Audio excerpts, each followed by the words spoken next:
Hai Ranes, Nas nak cerita tentang pengalaman Nas sendiri untuk kali pertama Nas berlari 10 km dalam hidup Nas. Pertama kali tu maybe ketika tu zaman 13 tahun ataupun 14 tahun.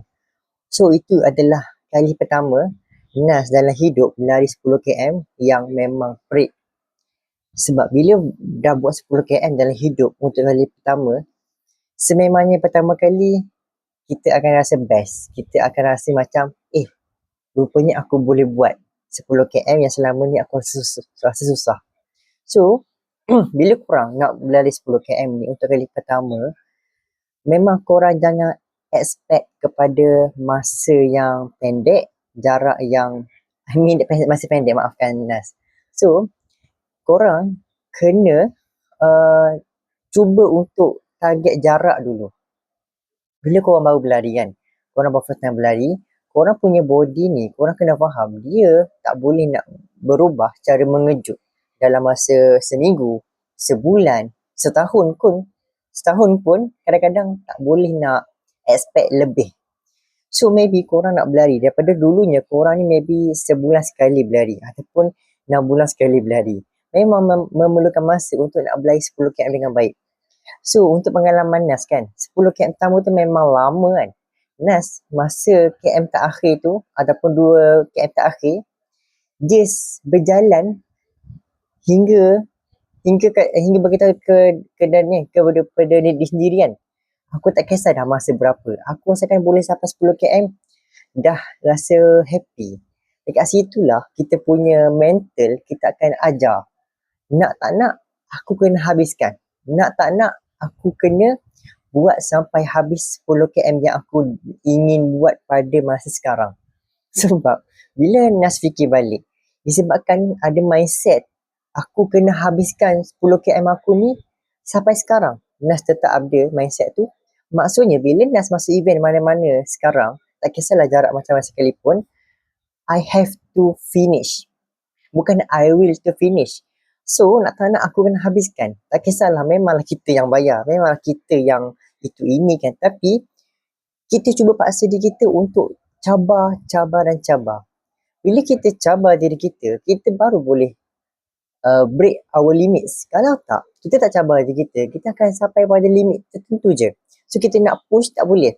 So, bila kita dah rasa macam penat tu kan, kita buat. So, at that time, ada satu masa tu memang akan break the limit. So korang boleh naik lebih tinggi. Memang korang kena ada fasa di mana korang rasa macam dah tak give up. Aku berlari ni tak ada hasil pun, aku berlari ni macam kosong je. Itulah yang ramai macam dah buat sikit terus give up, terus angkat bendera putih. So pengalaman 10 km pertama Nas menyebabkan sampai sekarang Nas fikir, nak tak nak aku kena buat sampai habis. Aku kena lawan diri aku. Dia soal bukan korang lawan dengan diri orang lain, tapi korang melawan diri korang. You and yourself. Ketika event juga, sebenarnya korang boleh je nak bagi tahu kepada organizer ataupun marshal ataupun kru, saya tak boleh habiskan. Tetapi korang tak challenge yourself. Adakah korang berhenti tu, adakah korang telah memilih jalan yang mudah? Sebab korang kena faham yang korang kalau nak dapatkan yang best, korang kena lalui juga yang tak best. Nak dapatkan perkara yang best kat depan ni, dekat belakang tu penuh dengan perkara yang tak best. I mean that, korang nak habiskan.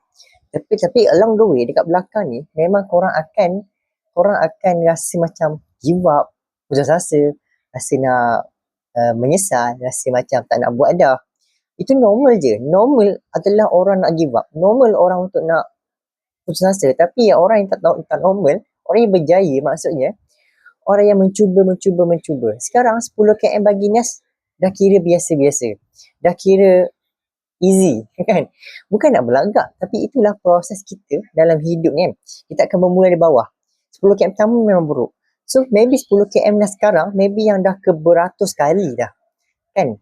Kalau orang yang lagi perfect, orang yang lagi laju maybe dah beribu-ribu kali dia punya kali ke berapa ribu untuk dia punya 10 km tersebut. So korang yang baru nak mula, yang baru mula sebulan, 2 bulan, bagi Nas jangan korang expect lebih. 6 bulan, setahun percubaan. Kalau lebih setahun, lebih 2 tahun, barulah fasa di mana korang nak expect apa yang korang nak. Faham tak? So, that's all from me. Thank you.